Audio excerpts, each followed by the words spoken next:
6 sekarang. Saya akan coba, kita akan bahas,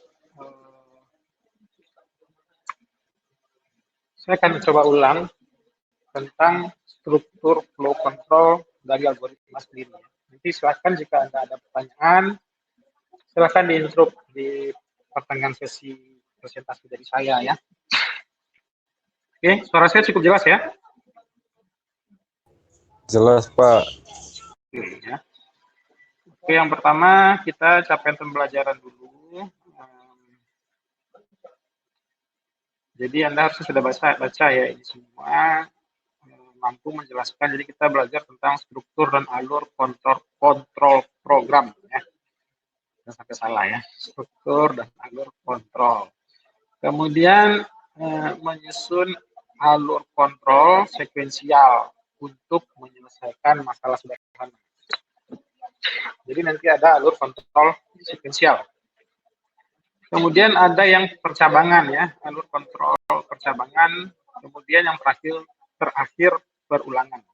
Jadi ada sekuensial, kemudian percabangan, kemudian perulangan.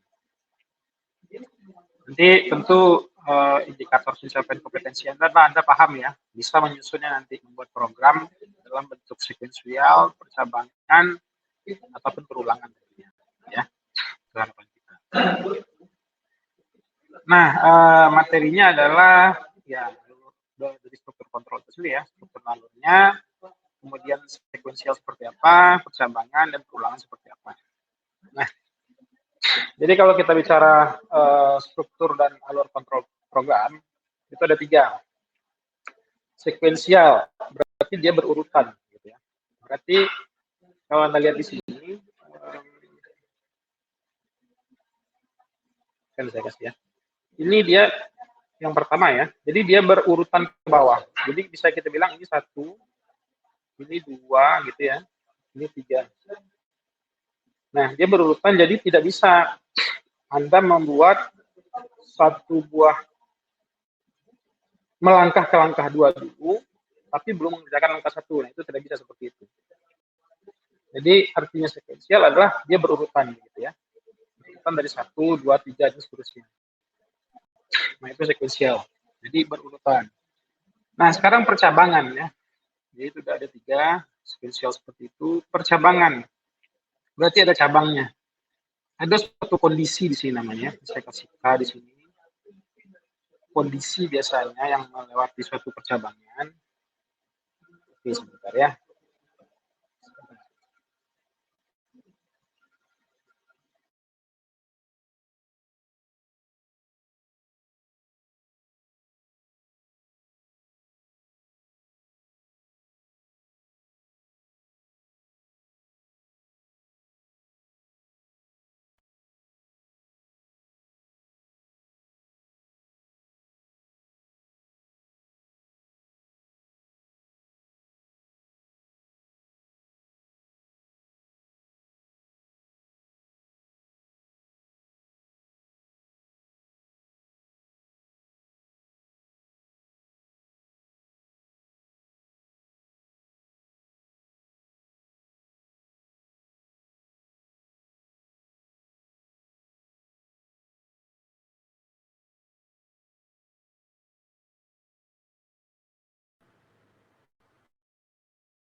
Oke, maaf, bisa dengar saya ya? Halo? Bisa, Pak. Oke, kita balik lagi ke slide. Sudah bisa lihat slide saya ya, masih ya? Tadi kita sampai percabangan. Oke. Jadi ada 2 biasanya ya. Biasanya enggak 2, enggak harus 2. Jadi ada cabang lah gitu. Jadi ada kondisi, ada pilihan begitu ya. Jadi kalau sekuensial itu tidak ada pilihan, Anda harus melalui step-step yang pasti begitu ya. Langkah-langkah yang pasti secara berurutan. Nah, itu sekuensial. Tapi kalau percabangan ada pilihan di situ. Ada pilihan, ada true di sini ya. Salah satu contohnya adalah kondisional atau if. Anda harusnya sudah lihat, nanti kita lihat lagi ke bawah. Bisa kondisinya benar gitu ya, bisa kondisinya false atau salah. Nah, contohnya apa? Contohnya syarat mengambil mata kuliah skripsi begitu ya. Nanti Anda mahasiswa mau skripsi sudah harus lulus 100 atau sudah harus simpro ya, seminar proposal ya. Jadi Anda kalau mau mengambil skripsi sudah harus ada seminar proposal. Nah, itu dipenuhi dulu kondisinya. Berarti Anda jika sudah punya sidang proposal berarti boleh, baru Anda bisa skripsi. Ya, skripsi sini atau sidang akhir lah gitu ya. Tapi kalau tidak, berarti Anda penuhi dulu, simpro dulu, sidang proposal dulu Anda di sini. Nah, baru ini selesai, ini terminasi ya, kode terminasi dari SOCA. Nah, jadi berulang itu ada kondisi. Nah, kondisinya tidak if else saja, kondisinya ada switch juga. Nanti kita lihat ke belakangnya. Switch itu lebih dari dua kondisi. Kalau if else, dia berarti ada kondisi yang benar, ada kondisi yang salah. Ya, semua kondisi sebenarnya boolean itu true false ya. Tapi dia bisa banyak percabangan, nanti kita lihat ke belakang. Nah, itu percabangan. Jadi ada yang harus dipilih. Tidak hanya berurutan, tidak pasti langkahnya begitu ya, yang harus ditempuh. Nah, kalau berulangan, itu artinya ada yang berulang. Begitu ya. Nah, ada yang berulang. Jadi, begitu Anda lewati suatu kondisi, misalkan di sini, dan ini kondisi juga ya. Ini kondisi. Nah, kalau kondisinya terpenuhi, maka akan dilakukan perulangan. Dia berulang di sini ya. Kalau tidak, nanti akan selesai. Sini, ke bawah sini. Nah, maksudnya begini. Maksudnya, begini paling gampang. Selama Anda belum lulus kuliah, Anda akan selalu ke UNP untuk kuliah, gitu, atau akan mengadakan kuliah. Jadi selama Anda belum mendapatkan ijazah S1, misalkan ya, dalam konteks kita ini, tentu Anda akan selalu berkuliah di UNP. Jadi Anda akan pergi, akan Anda lakukan selalu aktivitas itu. Anda akan kuliah, mengambil mata kuliah, pergi ke kampus, bertemu dosen, membuat tugas. Nah, itu selalu Anda lakukan, itu perulangan namanya. Tapi jika Anda sudah lulus ya, jadi Anda sudah tidak kuliah lagi begitu ya, atau ijazahnya sudah ada begitu. Nah, Anda tidak lagi melakukan perulangan perkuliahan. Nah, jadi ada hal atau kegiatan yang kita lakukan berulang-ulang untuk memenuhi kondisinya. Biasanya itu untuk melakukan iterasi, nanti kita lihat ya. Biasanya untuk melakukan iterasi perulangan. Atau untuk mengunjungi masing-masing elemen di dalam komputer. Karena komputer itu kan dia harus diajarkan step by step ya. Karena kita tahu komputer itu harus kita definisikan algoritmanya, sehingga mereka harus diajarkan bagaimana cara melakukan perjalanan langkah demi langkah. Gitu ya. Nanti kita lihat semua. Nah, itu basicnya. Jadi sekuensial berurutan pasti ya, ulangannya sudah pasti. Percabangan ada kondisi yang bisa dipilih. Perulangan ada suatu perulangan di situ, ada yang berulang-ulang kejadian di situ. Nah, kita lihat definisinya di sini ya. Pada struktur sekuensial, instruksi dikerjakan secara berurutan baris per baris melalui baris pertama hingga baris terakhir tanpa ada loncatan. Nanti kita lihat contoh di kodenya. Atau perulangan. Tiap instruksi dikerjakan satu persatu. Tiap instruksi dilaksanakan tepat sekali. Tidak ada instruksi yang diulang. Urutan instruksi yang dilaksanakan prosesan sama dengan urutan instruksi sebagai tertulis dalam teks algoritma. Akhir dari instruksi terakhir merupakan akhir algoritma. Jadi jelas ya, dia berurutan ke bawah. Nah, contohnya di sini menghitung luas persegi ya. Jadi masukkan P gitu ya. Jadi kalau kita lihat di kode kita, misalkan kita masuk ke kode di sini ya. Masukkan nilai P. Jadi saya definisikan dulu di sini. Bagaimana cara definisinya? Integer panjang ya. Panjang sama dengan 10 misalkan gitu ya. Kemudian masukkan lebar. Integer lebar sama dengan 5 ya. Hitung luas. Integer luas atau square lah ya. Sama dengan P kali L. Nah, saya print di sini S-nya berarti. Saya nggak kayak gini.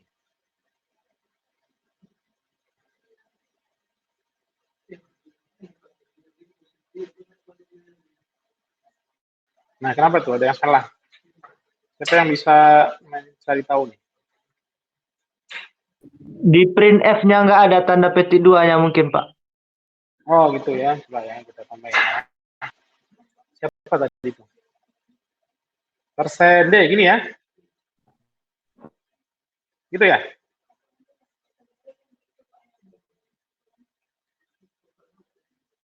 Oh, masih nggak bisa nih. Coba kita debug. Nah, jadi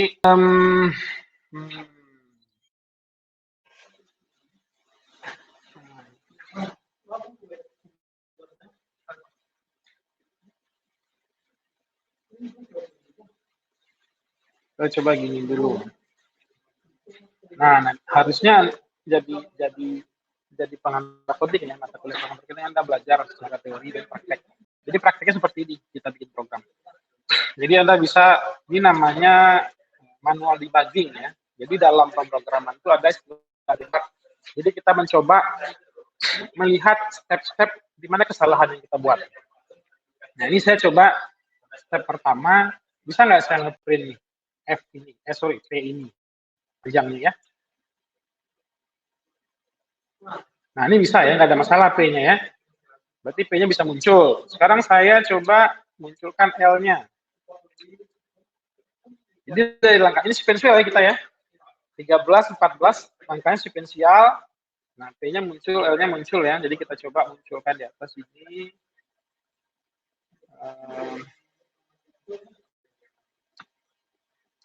Nah, ini P dan L ya. Ini saya komen.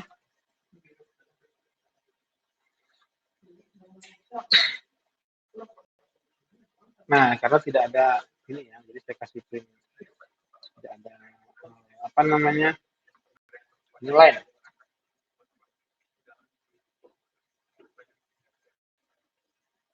Ada yang kurang ya. Jadi, nah ini error nih.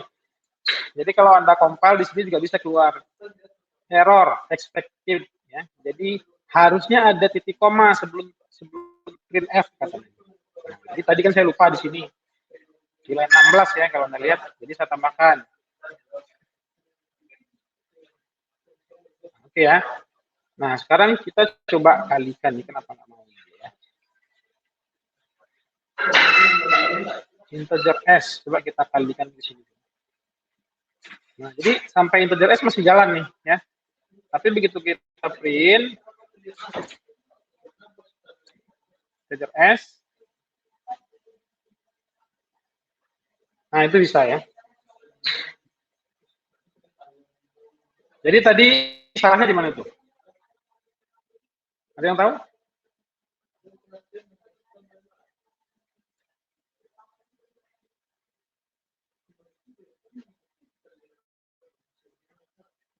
Nah, gitu ya. Silakan, ada yang tahu atau yang bertanya tadi? Tidak ada? Bisa dengar saya nggak nih, mahasiswanya?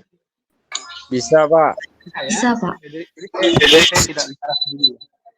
Nah, jadi tadi errornya seperti itu. Nah, jadi ini sekuensial ya. Jadi dia urut dari atas dulu sampai ke bawah sampai muncul si perkaliannya. Nah, itulah yang disebut dengan sekuensial ya. Nah, muncullah. Jadi ini flowchartnya sebelah kanan, Anda bisa lihat. Dia mulai ya, dia masukkan P, kita sudah masukkan P ya, tapi secara manual tadi. Kemudian kita masukkan luasnya juga, kita kali, dan kita munculkan tulisannya. Jadi ini sekuensial, jadi berurutan. Nggak mungkin bisa kita mengalihkan kalau kita tidak punya salah satu komponennya, begitu ya. Contohnya kita tidak punya L di sini. Nah, ini dia bakal error ya, karena L-nya belum didefinisikan gitu ya. Nah, error L undeclared, belum dideklarasikan, belum didefinisikan. First use in this function, pertama kali digunakan. Nah, di sini sudah error dia di line 17. Nah, itu debugging, nanti Anda belajar. Ya, di mata kuliah pengantar coding kita nggak sampai belajar, tapi advanced programming, debugging itu sangat penting. Ya. Jadi kita akan debug program line by line nanti secara very basic ya, sangat dasar sekali. Nah, itu contoh sekuensial. Nah, sekarang coba kita lihat lagi definisinya. Pengaruh urutan instruksi. urutan instruksi dalam algoritma adalah penting. Ya, tentu ya, urutan instruksi menunjukkan urutan logik penyelesaian masalah. Ya, seperti kita lihat tadi, kita butuh dua elemen ya, panjang dan lebar sebelum kita bisa menghitung luas. Tidak bisa kita menghitung luas kalau kita tidak punya salah satu elemen, yaitu panjang atau lebar. Kemudian, urutan instruksi yang berbeda mungkin tidak ada pengaruh terhadap solusi persoalan. Tetapi mungkin juga menghasilkan keluar yang berbeda, tergantung pada masalahnya. Urutan instruksi yang berbeda mungkin tidak ada pengaruh terhadap solusi persoalan ya. Jadi bisa saja urutannya berbeda dan dia tidak berpengaruh terhadap solusi. Contohnya kita juga tadi, kita bisa saja letakkan L duluan gitu ya, L-nya di atas dan P-nya di bawah, tidak ada pengaruh memang gitu ya. Karena dia saling bebas gitu ya, saling independen, tapi dia saling butuhkan pada saat dia dikalikan di sini gitu ya. Jadi kalau Anda lihat ke diagram sini, ini tidak harusnya bukan seperti ini ya, harusnya dia terpisah di sini ya. Jadi masukan P ini harusnya sebelah sini satu, L ini sebelah sini. Cuman nggak harus P dulu, kalau ini kan sekuensial ya harusnya nih. Nah, mungkin nanti kita perbaiki ya. Jadi harusnya P-nya masuk, L-nya masuk terserah, tapi dua-duanya butuh input dari, dua-duanya dibutuhkan untuk menghitung luas gitu ya. Jadi kalau kita lihat seperti ini kan berarti si P-nya dulu dimasukkan baru si L gitu ya. Jadi tidak seperti itu. Tapi itulah yang dimaksud. Jadi urutan yang berbeda mungkin tidak ada pengaruh terhadap solusi persoalan, tapi mungkin juga menghasilkan keluar yang berbeda tergantung pada masalahnya. Nah, pada konteks kita perkalian jadi tidak berpengaruh ya urutan panjang atau lebar yang mana yang duluan. Nah, itu pengaruh dari urutan instruksi. Jadi kita lihat lagi ke depan. Contohnya ya. Nah, jadi Anda sudah lihat yang namanya sekuensial. Jadi dia berurutan dari atas ke bawah. Nah, sekarang kita masuk ke yang kedua ya, cabang. Struktur kontrol cabang adalah kondisi di mana programmer memilih beberapa kemungkinan solusi yang harus dilakukan. Ya, definisinya. Pemilihan kondisi harus dilakukan jika kondisi yang dihadapi menghasilkan nilai benar. Dengan menggunakan struktur kontrol percabangan, maka program dapat bertingkah laku secara lebih fleksibel. Nah, kita kasih contoh ya. Polanya nih, nanti kita lihat contohnya di soal yang sama. Bentuk struktur percabangan, polanya if else gitu ya. If else atau switch untuk banyak kondisi. Nah, ini beberapa contohnya. Nah, ini ekspresinya ya. Contoh, integer grade 68. Jika grade-nya besar dari 60, print selamat. Jadi kalau dia 60 besar nggak nih dari 68 besar nggak dari 60? Ini kalau kita bandingkan ya, ini kan grade ini kan nilainya ini ya. Di sini atas ini nilainya. Nah, 68 besar nggak dari 60? 60 gitu ya. Ini kan salah. Salah ya, berarti nilainya false. Gitu ya. Berarti nilainya false. Dan selamat ini tidak akan di-print. Selamat ini akan di-print kalau nilainya true. Gitu ya. Jadi jika ini true, maka dia akan print selamat. Gitu. Nah, itu kondisinya. Jadi kalau dia true, maka dia akan masuk ke statement ya. Jadi ada di sini kondisinya ya. 68 ya. 68 atau versus 60 ya. 60. Nah, kalau dia true, dia akan print selamat, tapi dia tidak true ya. Jadi dia lebih besar di sini, salah di kondisinya. Sama dengan false ya. Tidak benar. Percabangannya salah, jadi dia tidak nge-print gitu. Dia pergi ke bawah sini. Nah, sama juga di bawah sini contoh program 2 ini dimulai dengan blok kode. Nah, semua if, setelah if gitu ya, asalkan dia ada suatu blok yang dibuat di dalam tutup kurung buka kurung ini, berarti itu dianggap satu kesatuan dari if-nya ya. Jadi ini merupakan satu kesatuan dari statement if di sini. Jadi kalau misalkan Anda masukkan di sini 58 gitu ya, ini akan true dan selamat Anda berhasil akan di-print. Gitu ya. Nah, itu polanya if. Jadi if-nya saja baru.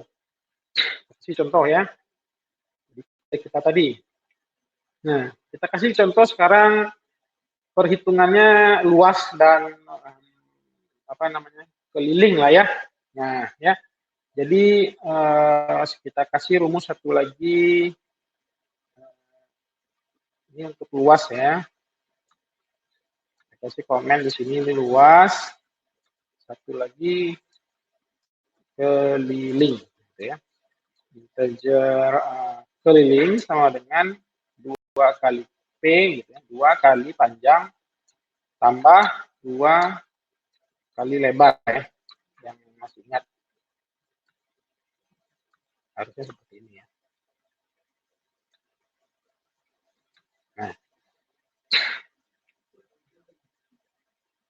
Nah, tadi ada contohnya if. Nah, kita kasih contoh if dulu deh. Sebelum kita kasih, kita tahu panjang, lebar, kita kasih if. If kita mau kasih cari luas gitu ya. Jadi kita kasih kondisi misalkan seperti tadi lah contohnya ya. Kita kasih definisinya misalkan integernya sama dengan integer pilihan lah kita bisa gitu ya. Sama dengan 1. Jadi kalau kita definisikan di sini 1 sama dengan luas gitu ya. 2 sama dengan keliling. Nah, seperti itu ya kurang lebih ya. Jadi pilihannya 1. Jadi dia dari keliling gitu ya. If pilihan sama dengan 1, maka print ini ya. Nah, seperti itu ya. Nah, jadi kalau pilihannya 1, dia akan print. Kecuali ya, dia print nggak nih luasnya.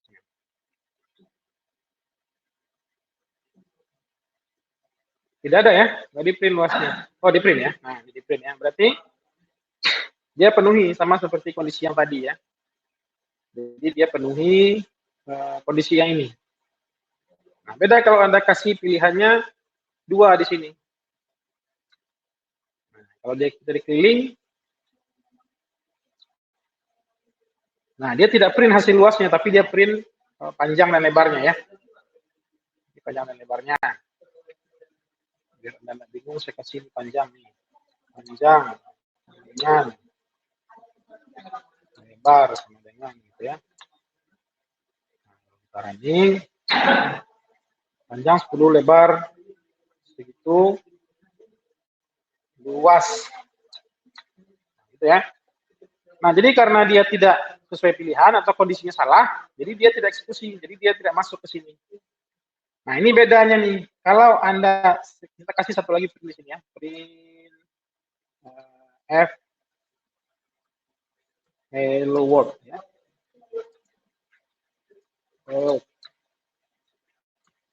Nah, dia akan print semuanya kalau pilihannya 1 gitu ya. Kalau pilihannya 2, sorry. Nah, sorry, 1 ya. Kita cari luas ya. Di pilihannya kita masukin 1. Nah, dia print semua. Hello world-nya juga di print. Tapi kalau dia tidak dimasukkan pilihannya adalah 2 gitu ya. Jadi dia tidak masuk ke dalam blok kode yang di bawah sini, line 30 ya, dan line 31. Kalau Anda print, dia hanya nge-print hello world saja di bawah. Nah, itu ya. Jadi itu struktur kontrolnya.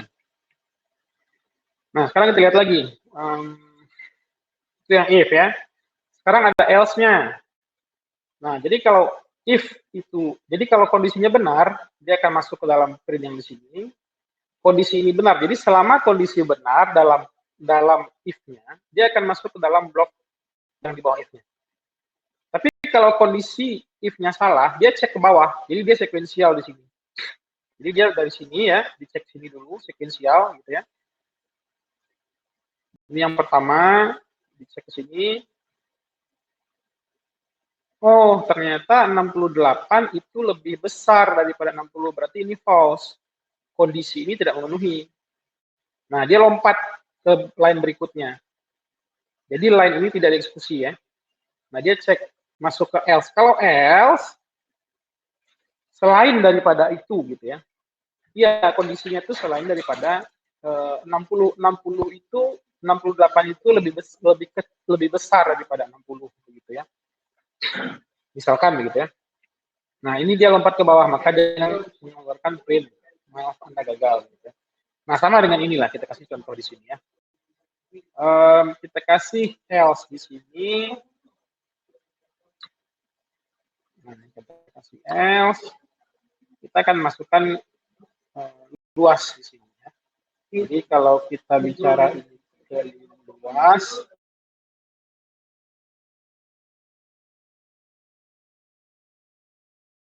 luas, ini untuk mencari keliling.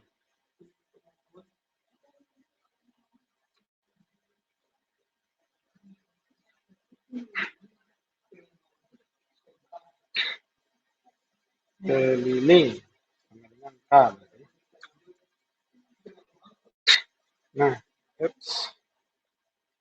Nah, karena pilihannya 2, jadi kondisi ini tidak terpenuhi. Pilihannya itu 2 itu tidak sama dengan 1, maka dia akan masuk ke else. Langsung masuk ke else ya. Nah, kita cek. Nah, kelilingnya 30 ya. 2 kali panjang tambah 2 kali lebar. Gitu. Nah, jadi itu kondisi if else. Ya. Itu kondisi if else. Nah, jadi ada pertanyaan tidak sebelum kita masuk ke lanjut? Silahkan jika ada pertanyaan. Nah, itu percabangan ya. Jadi, begini mahasiswa sekalian, Anda nanti akan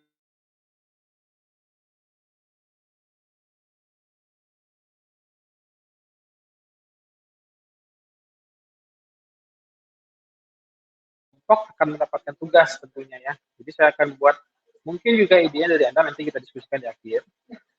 Jadi karena sekarang itu arahan dari Kemendikbud, mahasiswa harus lebih aktif lagi begitu ya.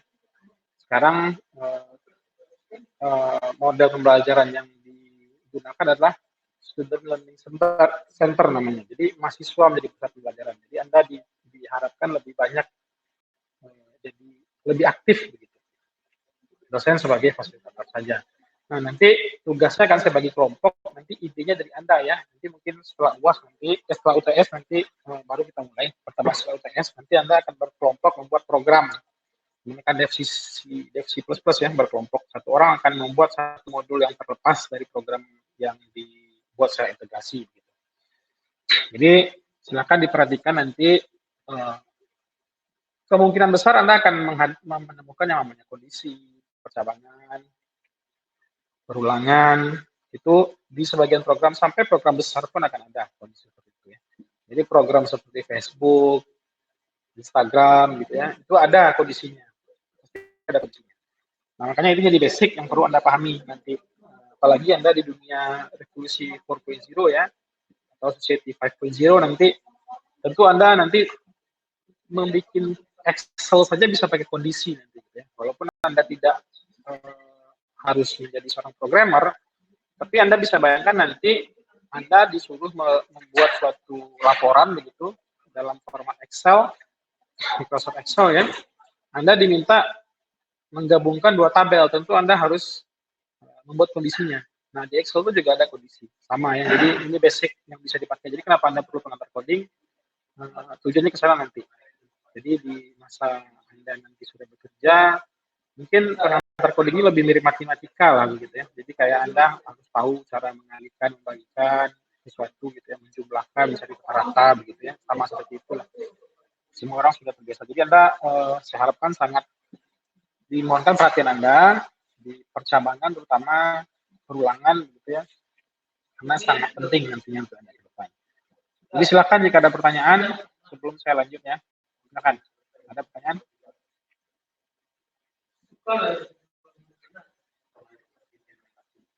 Belum, kita lanjut ya. Ada? Belum ya? Oke.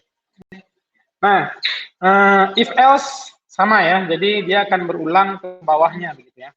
Jadi kalau ada else, dia masuk ke kondisi if dulu. Kalau if-nya terpenuhi, tidak terpenuhi, dia masuk ke else if-nya. Dia masuk ke sini. Nah, dia akan cek lagi. If else if ini ada lagi kondisinya di sini tambahan. Gitu. Jadi Anda bisa buat dua kondisi di sini ya. Nah, kalau dia terpenuhi dia masuk ke sini. Tapi kalau tidak terpenuhi dia masuk ke bawah sini. Gitu ya. Jadi ini kalau true di sini dia akan masuk ke sini ya. Jadi kalau ini true di sini dia akan masuk ke sini. Nah, kalau false gitu ya. Kalau false, ini false. Ini gitu ya, ini false, ini juga false. Kondisinya tidak terpenuhi, maka dia akan masuk ke bawah sini ya. Jadi percabangannya seperti itu, percabangannya bisa banyak. Nah, kita lihat contohnya deh di program kita ya. Program kita yang simple ini. Ada mencari apa ya? Mencari dua kali panjang lah ya kita sebut ya. Keliling satu lagi, kalau pilihannya 3 maka dia 2 kali panjang gitu ya. Nah, jadi kalau else, nah saya bisa tambahkan di sini else if di sini ya. Kalau else if gini ya. Jika pilihan sama dengan 2, maka dia akan cari keliling. Tapi else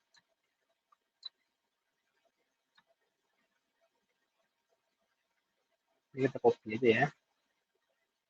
Nah, 2 kali panjang. Nah, ini akan 2 piece saja di sini. P2 sebenarnya.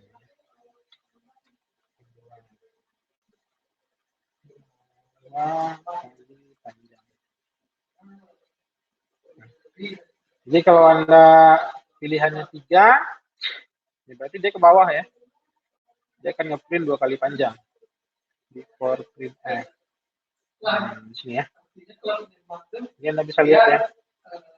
Expected koma before titik koma before print F ya di sini ya. Jadi ini yang ketinggalan. Nah, 2 kali panjang sama dengan 20 gitu ya.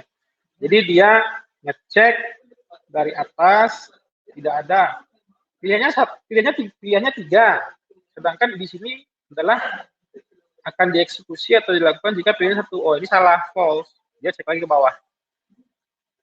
Pilihannya 3. 3 sama nggak dengan 2? Oh, nggak sama. Ya udah, pilihan ke bawah lagi. Ada lagi nggak pilihan lain? Nggak ada. Ya udah, kalau nggak ada pilihannya ya ini berarti yang dieksekusi. Berarti else itu akan dieksekusi kalau tidak ada pilihan lagi, gitu. Tidak ada opsi lagi. Ya, jadi else itu akan dieksekusi jika tidak ada opsi lagi. Gitu ya. Bisa juga seperti ini nanti misalkan. Kalau dia 4, 2 kali lebar misalkan ya, Anda buat definisi seperti itu. Nah, ini bisa kita tambah else lagi di sini, else if lagi ya. If pilihan sama dengan 3, maka dia akan 2 kali panjang. Kemudian kita tambahkan lagi, kita copy aja ini nih. Nah, kita tambah lagi pilihan sama dengan 4, 2 kali lebar gitu ya. Nah, 2 kali L2 lebar.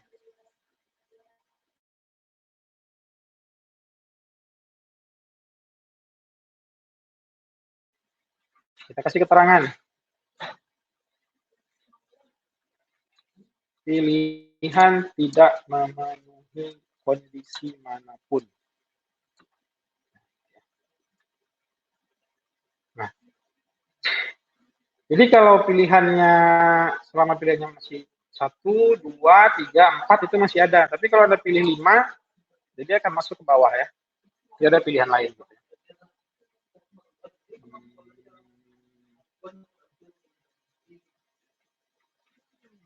Print F line 45. Oh ini ya L2 ya.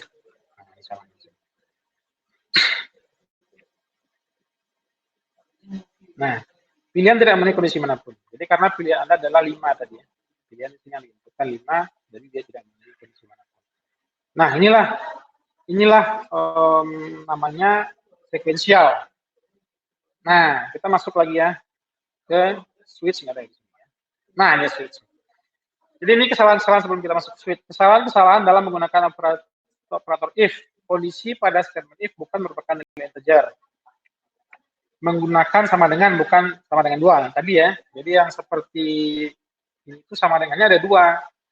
Jadi ini perbandingan ya, operator perbandingan. Sebelumnya Anda sudah belajar harusnya di operator perbandingan. Kemudian menggunakan else if bukan else if. Nah, ini tergantung bahasa pemrograman ya. Jadi ada juga seperti Python dia pakai else if di sini. Tapi ya kalau kita di C atau di C kita pakai else if-nya dipisah pakai spasi. Nah, sekarang kondisi pola switch ya. Jadi Anda kan lihat tadi kita bikin, jadi switch ini dia kalau kita bilang dia lebih menggunakan definisi lah dari sebuah kondisi gitu ya. Jadi Anda sudah lihat tadi saya masukin pilihannya ada 1, 2, 3, 4 gitu ya. Itu tuh banyak sekali if else-nya gitu ya. Anda bisa bayangkan tadi banyak sekali if else-nya. Anda bisa bayangkan kalau Anda punya kondisi sampai 50, jadi if else Anda akan banyak ya. Jadi filosofinya seperti itu. Switch ini digunakan jika if else itu sudah terlalu panjang. 4 itu sudah panjang. Jadi ini 2 biasanya orang pakai if else saja ya. Jadi kalau pilihannya if atau else itu baru masih make sense atau biasanya masih dipakai. Tapi kalau udah pilihannya lebih dari 3 itu biasanya orang nggak pakai lagi. Makanya kita bisa pakai switch case di sini. Switch pilihan. Pilihan sintaknya saya lupa. Begini ya. Pilihan gitu ya. Case 1, 2 gitu ya. Nah, ini kita masukin yang kita pindahin blok ini. 1 break. Ya, kasih break ya. Break. Case 2. Nah, jadi yang tadinya if kita bisa pindahkan dia ke case-case saja lagi. Jadi kita pindahkan dia menjadi case-case tertentu gitu ya.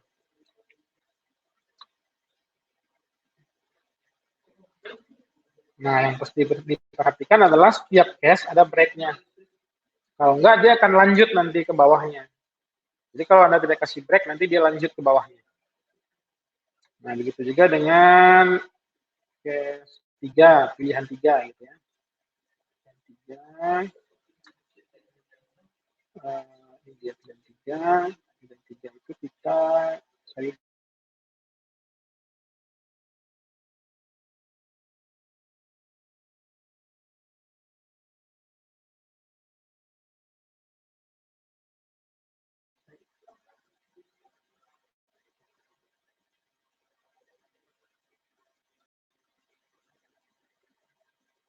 kemudian pilihan 4.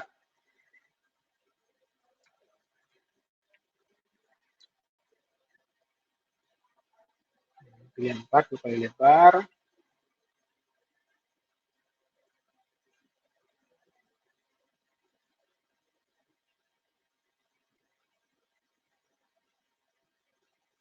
Nah, yang terakhir default ya. Default ini pilihan yang tidak memenuhi manapun.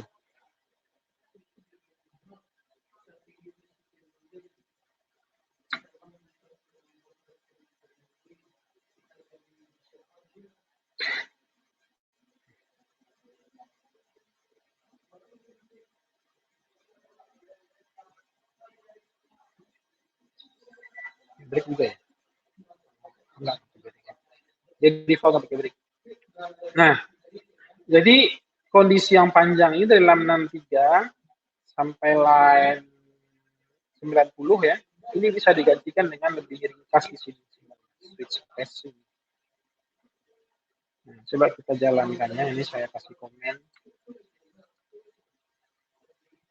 Anda sudah belajar komen harusnya ya.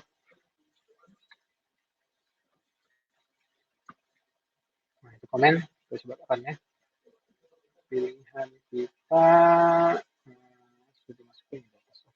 Pilihannya 5.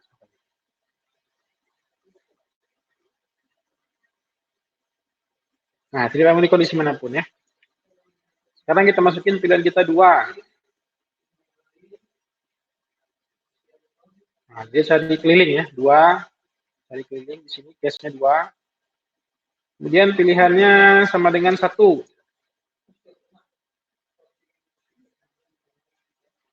Nah, dia cari luas.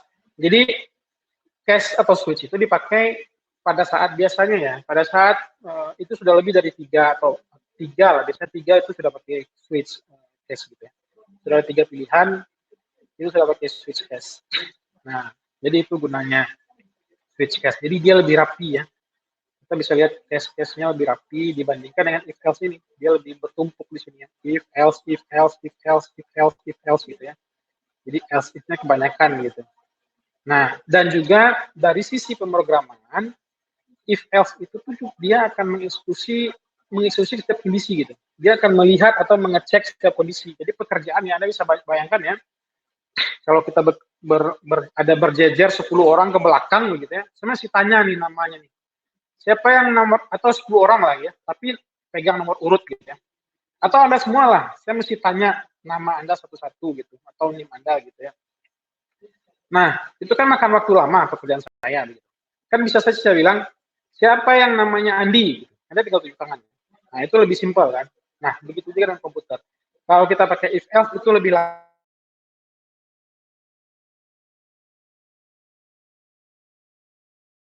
pilihan 1, nggak ada, dia ngecek lagi pilihan 2, nggak juga, dia ngecek lagi pilihan 3, nggak juga, dia baru ngecek ke pilihan 4, oh baru ini kondisinya, baru dieksekusi di sini. Itu butuh sekali pekerjaan ya.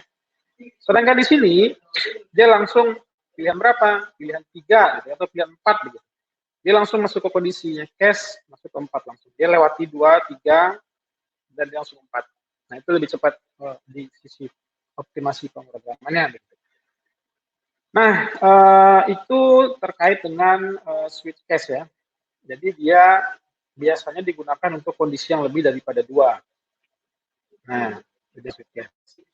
Ini definisinya switch cache.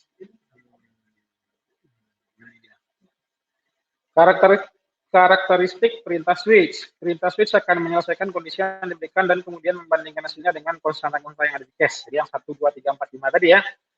Itu yang jadi parameternya. Pengenalannya sama kayak NIM Anda ya. Anda dikenali oleh sistem UNP dengan NIM. Karena nama Anda bisa aja yang sama kan. Tapi kalau NIM tidak ada yang sama karena dia unik. Begitu juga dengan switch cache. Cache-nya harus unik. Jadi kalau cache-nya lebih dari 2, cache satunya ada 2 ya error dia. Jadi NIM Anda ada 2, ya, mungkin kan teman Anda 1 NIM sama dengan Anda itu tidak mungkin sekali. Nah, cache itu seperti itu. Si cache-nya itu harus unik. Ya, tidak ada yang sama seperti di dunia. Di UNP lah kita bilang. Ya. Nah, perbandingan akan dimulai dari konstanta 1 sampai konstanta akhir ya. Jadi cek nanti dari awal sampai akhir. Kemudian jika hasil dari kondisi yang sama dan jika hasil dari kondisi sama dengan nilai konstanta tertentu, nilai misalnya konstanta 1, maka pernyataan itu akan dijalankan sampai ditemukan break. Nah, jadi dijalankan sampai ditemukan break. Pernyataan break akan membawa proses keluar dari perintah switch. Nah, jadi kalau break itu nanti akan exit dia ya dari program, dari sekuensial, dari urutan program kita tadi itu. Jadi dia tidak akan mengecek lagi 4, 5 gitu ya, karena sudah ada breaknya. Berarti break dia keluar dari blok program switch-nya. Nah, itu ya gunanya. Kemudian pernyataan break akan membawa keluar dari perintah switch. Jika hasil kondisi tidak ada yang sama dengan konstanta yang diberikan, maka pernyataan pada default akan dijalankan. Jadi seperti if else tadi ya. Default itu sama dengan else-nya pada kondisi else if yang banyak tadi. Jadi itu perbedaannya ya. Jadi kalau dari rekomendasi saya, kalau sudah banyak kodenya, kita bisa gunakan switch. Tapi kalau dia masih cuma 1 atau 2 kondisi yang mesti kita lakukan, kita bisa gunakan if else ya. Jadi lebih simpel. Polanya juga lebih simpel. Nah, sekarang kita masuk ke perulangan. Oke, silakan ada pertanyaan dulu sebelum masuk ke perulangan.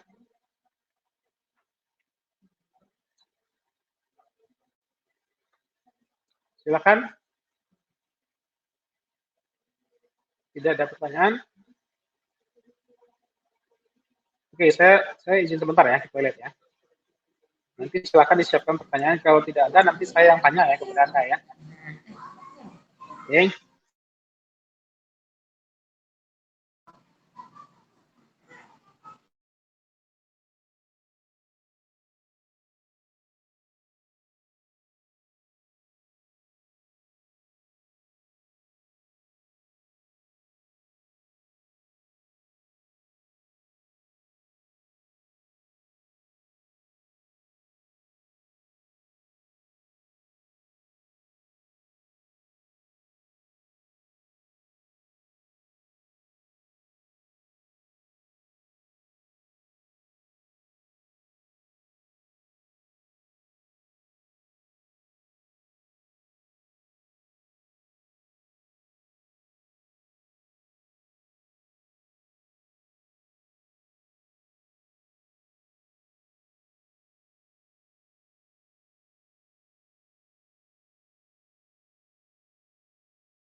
Oke, silakan ada pertanyaan.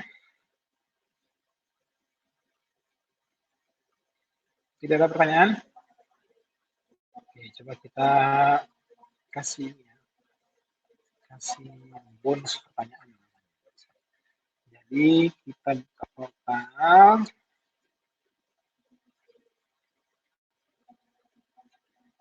Tambah 6, 11.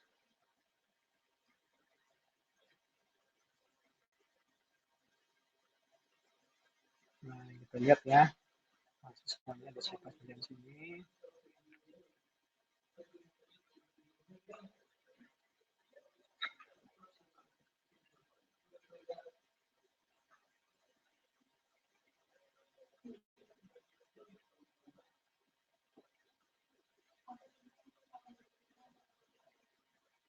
Vivi Waresna Fitri ada? Ada, Pak. Nah, silahkan Vivi.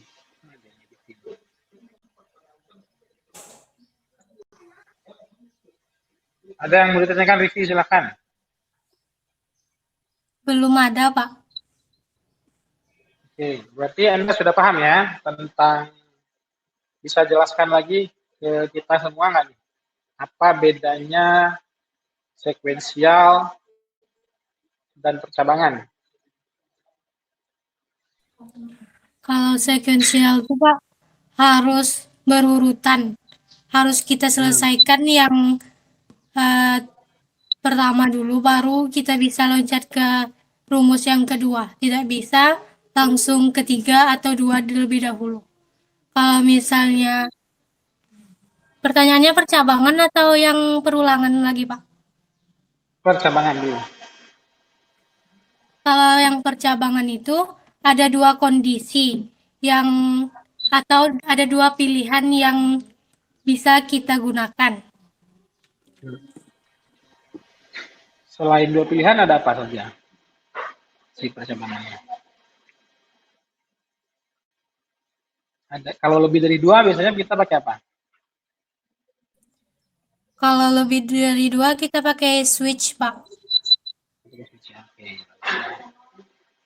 Oke, terima kasih ya, Rivi ya tadi. Rivi ya,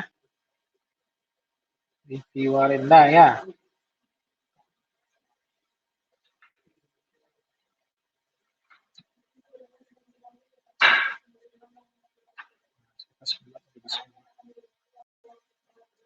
Nah, kemudian kita coba ke kelas sebelahnya ya.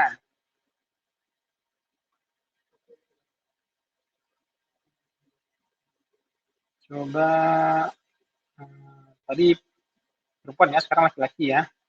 Andi coba, Andi Ferdilan ada? Ada? Andi Fardilan. Tidak ada? Oke, Aldi Perdana ada? Aldi Perdana ada?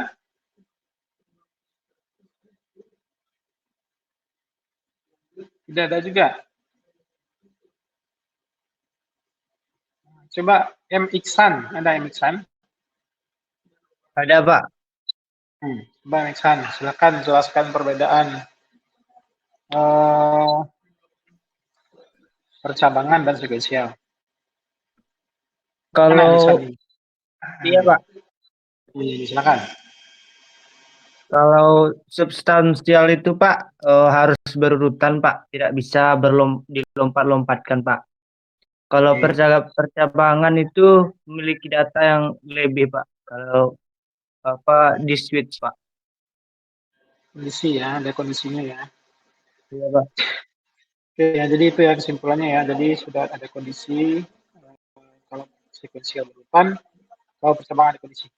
Oke, kita lanjut ke kontrol perulangan ya. Jadi kita masih banyak. Kita coba bahas dulu di slide, nanti kita coba lihat kodenya seperti apa ya. Nah, struktur kontrol percabangan. Jadi dia pada segmen C, kita dapat menentukan angka pengulangan yang akan dilakukan di sini ya. Tipenya ada 3 di sini, while, do while, atau for. Nanti kita lihat.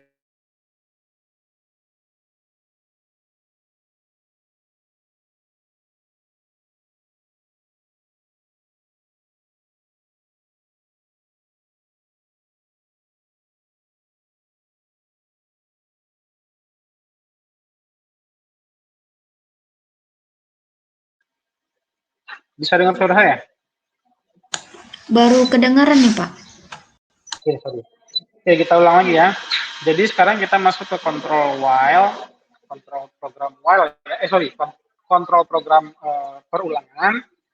Jadi dia ada 3 tipe, ada while, ada do while, ada for ya. Nah, kita lihat contoh yang pertama while. Pengulangan while merupakan statement atau blok dari statement yang diulang selama kondisinya sesuai. Jadi ada kondisi ya yang diperhatikan di sini. Sama seperti if. Jadi ada kondisi ini, nah ini negatifnya jadi bisa kita asumsikan ini sama dengan if. Gitu ya. Nah, dia akan dieksekusi kalau kondisinya terpenuhi. Contoh ya, contohnya kita kasih di bawah sini.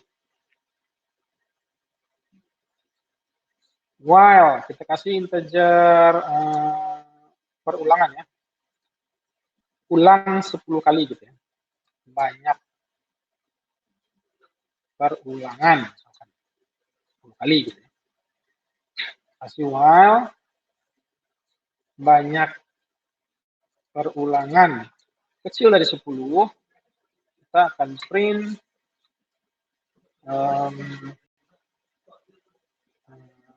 kita kasih integer awal sini. Awal 0.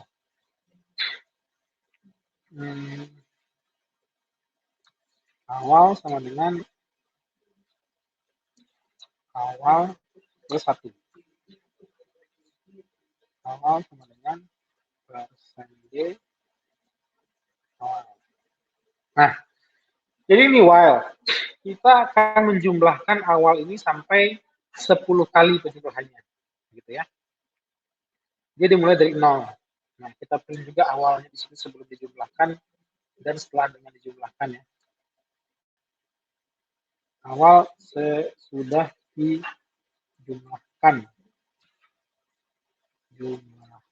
Nah, ya. Nah, kita coba ini kita kasih pilihannya 10 ya, jadi nggak jalan. Atau ini kita komen aja. Ya, itu nggak masalah sih, kita komen aja ini. Ini kita sudah lewat. Biar nggak terlalu lama ya programnya jalan. Nah, sekarang ada awalnya 0, banyak ulangannya 10 kali, 10 gitu ya. Awalnya 0, banyak ulangan 10 perulangan awal satu lagi ya. Mau integer mulai perulangan 0. Nah, ini mulai perulangan.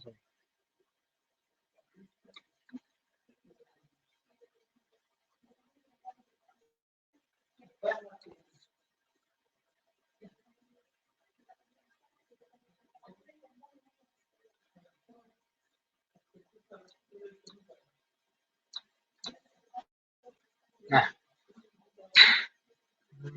atau gini aja deh. Daripada Anda bingung ya.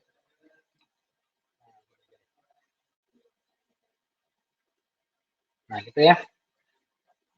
Nah, kita coba jalanin. Integer awalnya ini keduanya dulu ya.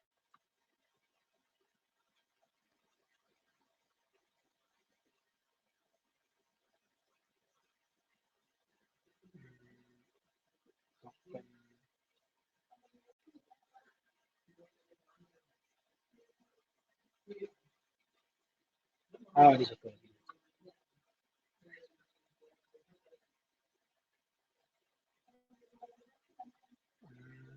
Ya.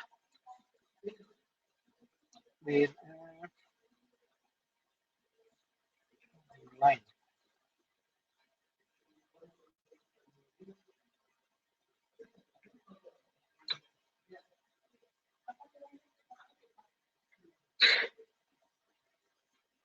Nah, jadi dia akan mengulang sebanyak 10 kali ya. Jadi awalnya tadinya 0. Nah, jadi kondisi awalnya adalah, nah jadi ini namanya perulangan ya. Kalau kita masuk ke konteks kita tadi, perulangan, ada kondisi di sini yang dicek. Awal di sini diceknya. Awalnya, pertamanya adalah 0. Jadi, masih memenuhi nggak nih? Gitu ya. Masih, karena awalnya masih 0. 0 itu masih kecil dari 10. Oke, kalau masih memenuhi, dia masuk ke sini. Dia akan rubah awalnya di sini. Awalnya sama dengan 0, yang tadinya 0 ya, ditambahkan 1. Jadi awalnya jadi 1 ya. Ini assignment biasa saja. Nah, dia balik lagi ke atas sini. Balik lagi di sini. Jadi selesai dia menjalankan sekali dari sini, dari line 67 sampai line 71, dia balik lagi kondisinya. Awalnya tadinya kan 0, sudah berubah jadi 1 ya. 1 masih kecil nggak dari 10? Oh, masih kecil. Masih kecil ditambahkan lagi. Sekarang awalnya di sini 1. 1 ditambah 1 sama dengan 2 gitu ya. Nah, dia balik lagi ngecek. 2 masih kecil nggak dari 10? Masih.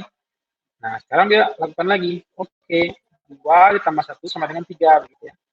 Sekarang 3 kondisinya. 3 masih kecil nggak dari 10? Masih. Nah, itu yang dilakukan sampai dia ke perhitungan 10 gitu ya. Awal sesudah dijumlahkan 10 gitu ya. Nah, 10 itu masih kecil nggak dari 10? Enggak ya. 10 itu sama dengan 10 ya. Jadi tidak terpenuhi dia.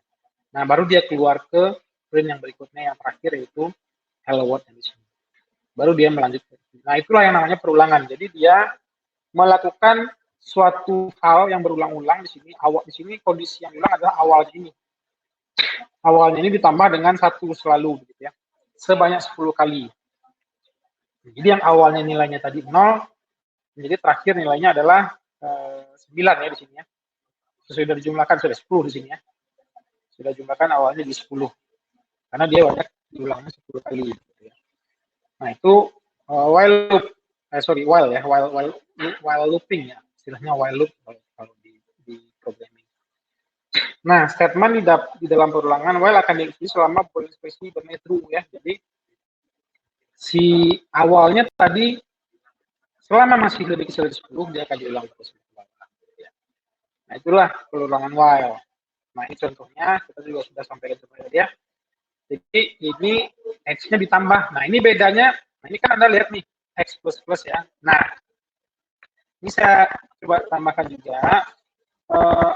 awal plus itu sama dengan ini fungsinya ya. Nah, awal plus itu sama dengan awal ditambah 1. Nah, itu sama dengan plus ya. Jadi variabel integer kita plus itu sama dengan variabel itu ditambahkan 1 ya. Atau ditambahkan dengan nilai sebelumnya. Jadi variabel nilai sebelumnya, berapapun nilai sebelumnya ditambahkan dengan 1. Itu artinya variabel plus ya. Atau i plus atau awal plus. Nah, itu definisinya ya. Nah, sama di sini juga. Jadi dia diulang sebanyak, dia akan ditambahkan 1 gitu, sampai dia nanti 5 ya. Kalau di sini sampai dia nanti 10 yang baru dia berhenti. Kalau di sini sampai dia while dia masih di bawah 5, dia akan jalan terus. Kalau di sini sampai dia 5 dia berhenti di sini. Ini sampai 9 di sini dia berhenti ya. Karena dia dimulai dari 0. Nah, kalau di sini dia mulai dari 1 sampai dia 5. Berarti ada 1, 2, 3, 4. Ada 3, 4 kali saja perulangan di sini. Kalau di sini ada 10 kali tetap karena dia dimulai dari 0 gitu ya. Nah, kalau do while sama, dia ada kondisi juga, tapi dia dilakukan dulu sekali statementnya. Jadi dia akan dilakukan dulu sekali, baru nanti dicek kondisinya, terpenuhi apa tidak gitu ya. Nah, jadi itulah bedanya ya. Jadi kalau kita lihat definisinya, statement do while sama dengan pengulangan while. Statement di dalam pengulangan do while akan dieksekusi beberapa kali selama kondisinya sesuai dengan ekspresi yang diberikan.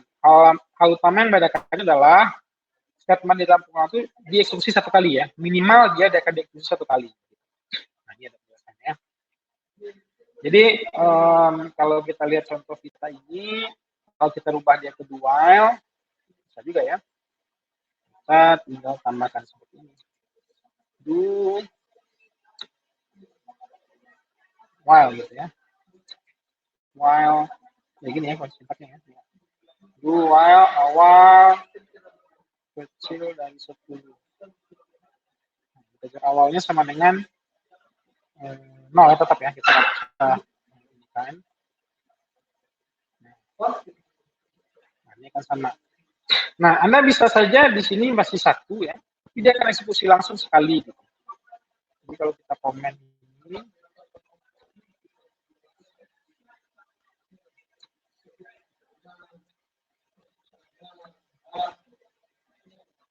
ini ya, dia kecil dari 1 padahal. Padahal pilihan kita di sini integer awalnya 0 ya, kecil dari 1 ya. Atau kecil dari 0 gitu ya. Benar nggak nih dia eksekusi sekali? Coba kita lihat.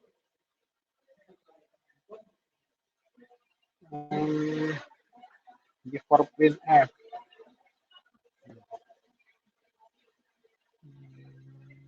Line 117.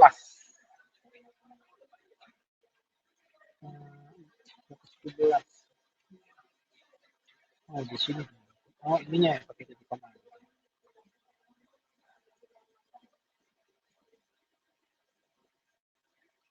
Nah, dia jumlahnya ada ya, nambah ya dia ya. Padahal kondisinya belum capai gitu ya. Anda bisa lihat di sini dia sudah jadi 1, padahal awalnya itu adalah 0. Dia nggak memenuhi kondisi ini bahkan begitu. Karena 0 itu ya nggak lebih kecil dari 0 gitu ya. Dan itu belum memenuhi tapi dia sudah dieksekusi. Nah, itu perbedaannya paling dasar ya. Antara do dengan while do. Gitu ya. Kemudian yang kita lihat lagi di definisinya contohnya sama ya. Do while, jadi nanti ditambahkan di bagian bawahnya, kurang lebih sama. Nah, yang terakhir for. Karakteristik struktur for nih. Jadi ada for-nya, ada kondisinya, ada block statement-nya nanti ya. Kita lihat di sini ada for-nya ya. Ada kondisi ya, tetap ya. Yang namanya for itu ada kondisinya. Kondisinya. Ada block statement-nya di sini. Bloknya ya. BS ya kasih namanya, block statement. Nah, for digunakan untuk peluang yang batasnya sudah diketahui dengan jelas, misalnya 1 sampai 10. Nah, ini yang mestinya kita harus perhatikan ya. Jadi si for itu kalau kondisinya sudah jelas, ada 10 ada batasnya yang sudah jelas gitu ya. Jadi while kita tadi itu harusnya dibuat dalam bentuk for, bukan dalam bentuk while, karena kita tahu dia mengulang sebanyak 10 kali. Nah, while itu biasanya digunakan kalau ada kondisi, contohnya begini. Misalnya ada boolean true atau false. Jadi kalau misalkan nilai mahasiswa, nah ginilah kondisinya kalau while ya. Selama nilai mahasiswa masih lebih kecil daripada D atau sama dengan D, berarti dia tidak lulus. Jadi dia akan ngulang terus mata kuliah itu. Nah, itulah kondisinya. Jadi tidak ada batas, definisinya adalah kondisi. Kalau ini ada angka ya, kalau for itu lebih kepada urutan, jelas 1 sampai 10. Kemudian dia memberikan beberapa variabel di situ, nanti untuk counternya nanti kita lihat implementasinya. Nilai variabel penyitu secara otomatis bertambah atau berkurang setiap kali sebuah pengulangan dilaksanakan ya, tapi tetap ditambahkan. Nah, ini contohnya nih. Jadi kalau kode kita ini kita rubah menjadi 2, menjadi for loop ya. Ini kita komen.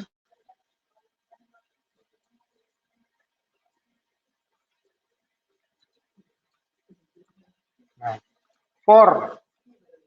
Nah, ini saya lupa. Integer ya. Integernya tadi udah kita definisikan di awal ya, integer awal kecil daripada 10, kedua awal plus gitu ya. Ini sama nih. Kita akan eksekusi sebanyak 10 kali. Awalnya tadi Anda sudah definisikan di atas ya, jadi nggak perlu didefinisikan lagi ya. Coba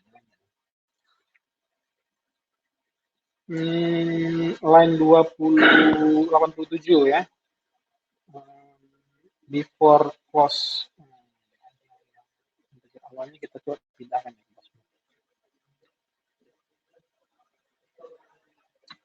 Nah, awal kecil dari, jadi nggak bisa ya, harus di dalam sini mungkin sintaksnya. Nah, gini kali ya, harus begini. Nah, ya. Nah, itu ya sama ya. Jadi mesti didefinisikan di dalam sini awalnya, kemudian dia ada kondisinya, kondisi kedua yang disebut. Jadi ini dimulai dari definisi variabelnya di sini, kemudian diulang sampai kondisi terpenuhi, dan ini perulangannya, loopingnya ya. Jadi sudah jelas dia sampai 10 kali. Jadi itu perbedaannya ya. Nah, ini juga sudah dijelaskan di slide-nya. Ada ini dari nilai awalnya di sini ya, sama tadi ini sintaksnya seperti ini ya. Ini kondisinya. Nah, ini jumlah perulangannya ya. Nah, jadi di beberapa bahasa pemrograman lain dia tidak pakai lagi seperti ini karena terlalu panjang ya, kita sudah definisikan di awal. Tapi karena ini bahasa basic, kita masih harus definisikan. Dia statik ya, jadi harus didefinisikan dengan jelas. Oke.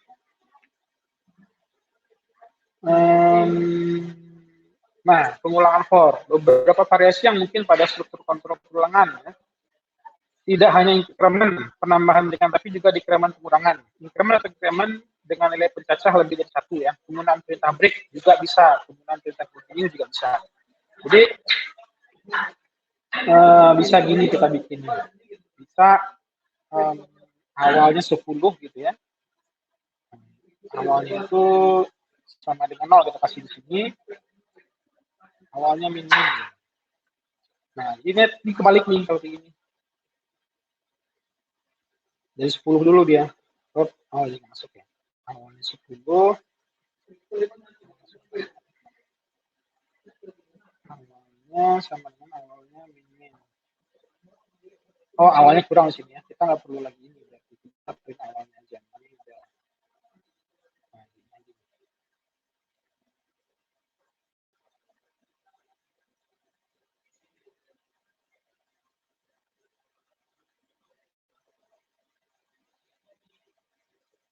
Awalnya kecil dari 0.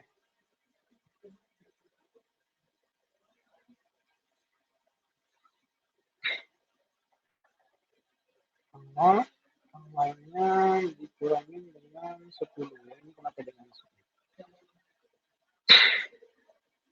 Yang bisa bantu?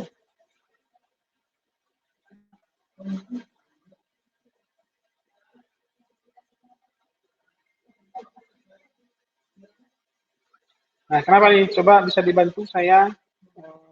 Coba, siapa yang bisa bantu saya? Ini kenapa dia tidak jalan?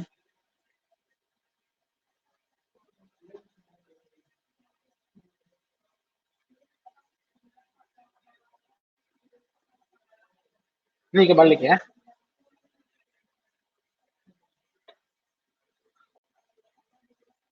Nah, itu dia ya. Jadi kondisinya harus dipenuhi. Ini gitu ya. Jadi kondisinya dipenuhi, dia turun dari 10 sampai ke 1. Nah, itu kalau dia dibalik tadi. Jadi bisa juga dia menambah atau dia berkurang perkaliannya ya. Nah, kemudian bisa dikasih break ya. Bisa saja di sini Anda kasih kondisi nanti if awal sama dengan 5 begitu, Anda bisa break di sini. Maka dia akan berhenti kodenya. Nah, kalau kita jalankan, nah dia berhenti sampai 5. Dia nggak lanjut lagi perhitungan di bawahnya. Gitu ya. Jadi dia akan berhenti gitu. Nah, kalau break dia akan berhenti, kalau continue dia lanjut. Jika sama dengan 5, maka continue gitu ya. Dia lanjut aja gitu. Ini bedanya nanti dia lanjut aja ke berikutnya. Contohnya atau gini deh. Jadi biasanya continue ini digunakan untuk kalau kita ada kondisi yang tidak mau dieksekusi gitu ya. Nah, gini deh, kita kasih deh ya. Di awal sini kita nggak pengen munculkan nilai awalnya gitu. Jadi dia lanjut lompat aja dia. Atau awalnya 1 besar. Awalnya besar, kecil dari 5. Besar dari 5. Nah, ini. Nah, jadi dia nggak ngeprint yang nilainya tuh yang lebih besar dari 5. Jadi dia lanjut, dia lompat, dia nggak eksekusi lain di bawah sini. Gitu ya. Itu perbedaannya continue dan break. Kemudian beberapa yang perlu diperhatikan dalam pengulangan struktur kontrol perulangan adalah hati-hati dengan infinite loop ya. Jadi loopnya bisa jadi infinite, tidak ada kondisi selesai ya. Itu bisa menghabiskan resource komputer. Struktur kontrol perulangan dapat digabungkan dengan struktur kontrol persamaan, betul yang tadi sudah saya contohkan juga ya.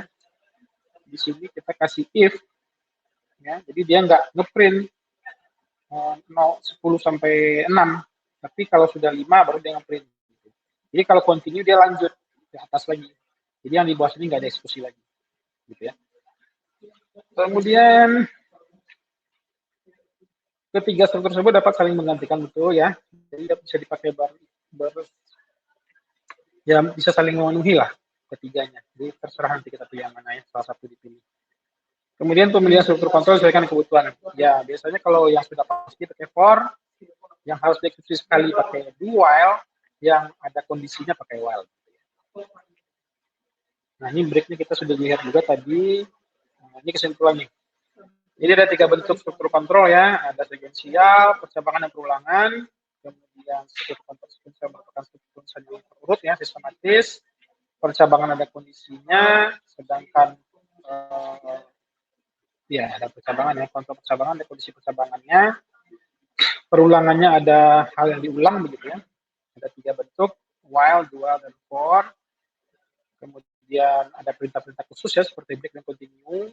Sama juga untuk di if ya. Jadi bisa juga kita tambahkan break dan continue itu di if, di kondisi percabangan. Struktur suatu perulangan terdapat perulangan lain atau disebut dengan juga perulangan bertingkat ya, nested loop namanya ya, atau percabangan di dalamnya, tapi kita nggak bahas itu. Nah, demikian mahasiswa sekalian pertemuan materi untuk perulangan 6. Silakan jika ada pertanyaan. Ada pertanyaan silakan. Oke, tidak ada ya. Nah, jadi sebelum kita tutup, saya akan berikan nanti bagi kelompok ya. Jadi Anda nanti akan saya bagi kelompok. Silakan dibuka dulu kameranya semua. Tolong dibuka dulu kameranya semua. Nah, jadi saya akan bagi kelompok. Jadi perlu pemahaman bersama ya. Jadi idenya nanti dari Anda per kelompok. Ya. Jadi Anda kan sudah paham ada pulangan, ada percabangan. Anda silahkan buat program simpel nanti dalam satu kelompok. Ada 30 ya, mungkin saya bagi dua orang saja. Jadi ada sekitar 15 program nanti yang berbeda dari satu kelas atau dari semuanya. Tidak boleh yang sama ya, ada 30 program yang berbeda nanti. Satu program itu dibuat oleh 2 orang. Nah, nanti Anda akan buat dia secara terpisah nanti ya. Jadi ada modul-modul yang terpisah ya. Jadi satu orang mengerjakan fungsi yang berbeda. Idenya dari Anda nanti. Nah, silakan dipikirkan dari sekarang kira-kira apa idenya ya membuatnya. Jadi paling gampang nih, misalkan contoh ya, tapi jangan ini pakai menghitung skor permainan basket. Misalkan ya. Jadi Anda ada tombol, ada input nanti atau ada tombol atau ada input berapa tim A memasukkan, berapa tim B memasukkan bola ya. Kan ada rumusnya tuh kalau satu bola jarak pendek 2 poin. Kalau 3 poin berapa, totalnya nanti berapa, bisa seperti itu ya. Nah, berapa kali nanti dia masukinnya gitu ya. Nah, itu yang dibuat nanti oleh 2 orang. Atau juga bisa nanti menghitung adonan kue misalkan ya. Adonan kuenya misalkan nih, bawangnya berapa kilo, ininya berapa kilo nanti ya, dikeluarkan outputnya nanti. Ini bumbu-bumbunya, cara masaknya seperti ini. Gitu. Jadi ide dari Anda lah. Tapi dalam program Anda itu ada nanti percabangan, ada nanti perulangan begitu ya. Ada seperti itu nanti. Sampai nanti kita lihat file nanti ya. Jadi tugas ini adalah tugas pengganti UAS. Jadi kita nggak akan ada UAS. Kalau semester kemarin mahasiswanya saya kasih tugas sama, tapi nggak challenging ya, nggak menantang buat Anda. Gitu. Tugasnya membuat mesin ATM, jadi nggak terlalu menantang ya. Ya bisa juga Anda buat mesin ATM nanti terserah Anda, tapi tidak boleh sama semua kelas ya, dua-duanya kelasnya tidak boleh sama. 2 orang tugas UASnya, jadi ini untuk UAS ya, jadi dipikirkan dari setelah UTS nanti dia harus ada nanti elemen-elemen dari setiap pembelajaran kita, gitu ya. Jadi Anda bisa cek nanti silabus kita apa-apa saja lagi yang belum muncul ya. Misalkan nih kalau kita lihat silabus kita itu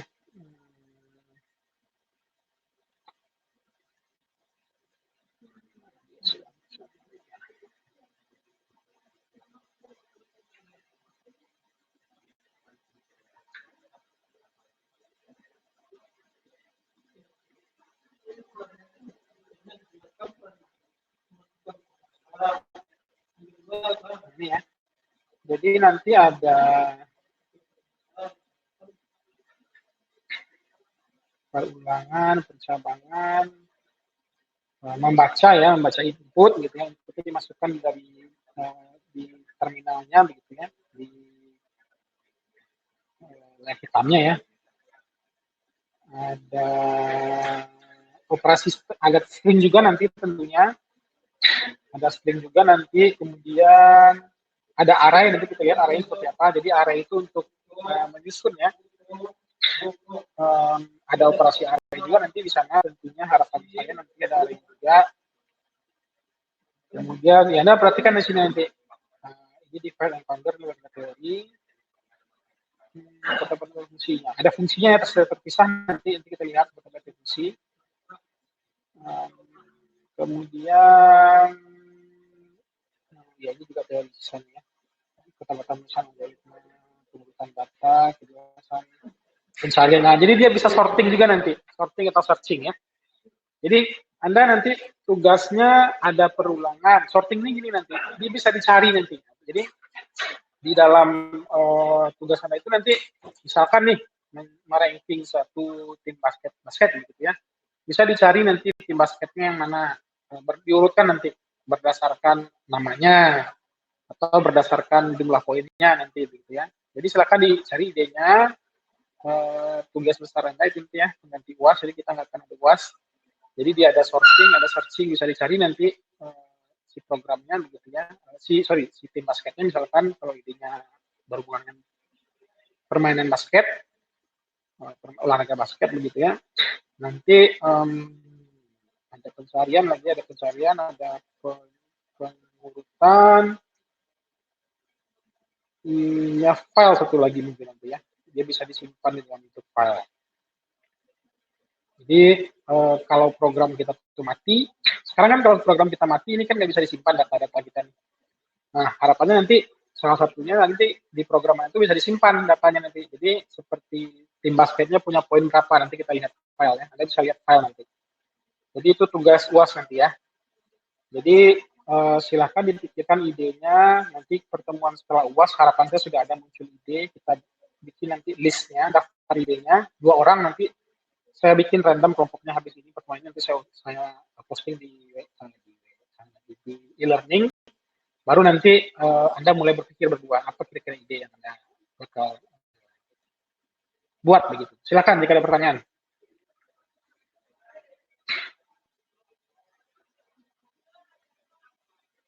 Jadi yang harus ada itu ya percabangan, perulangan, nanti file satu lagi ya. Jadi Anda bisa menulis data-data yang Anda inputkan itu disimpan dalam file. Jadi tujuannya begini, jika program kita mati, kita masih punya penyimpanan data itu. Ya. Jadi data yang sudah kita input itu tidak hilang. Ya. Kemudian sorting dan searching ya, pencarian dan pengurutan. Jadi ada 5 itu nanti harapan saya di program Anda ya. Sudah cukup jelas kira-kira tugasnya? Jadi 5, ya ada 5 ya, ada 5 fungsi. Atau saya bagi 5 aja deh. Saya bagi 5 orang kerja 30 ya, saya bagi 5, jadi 1 orang nanti bakal ngambil percabangan, 1 orang nanti membuat perulangannya, 1 orang membuat filenya, 1 orang buat sortingnya, 1 orang buat searching. Tapi sorting dan searching itu juga butuh percabangan nanti dan looping gitu. Jadi ya apply 2 orang ya cukup ya. Atau ada saran silakan masukan.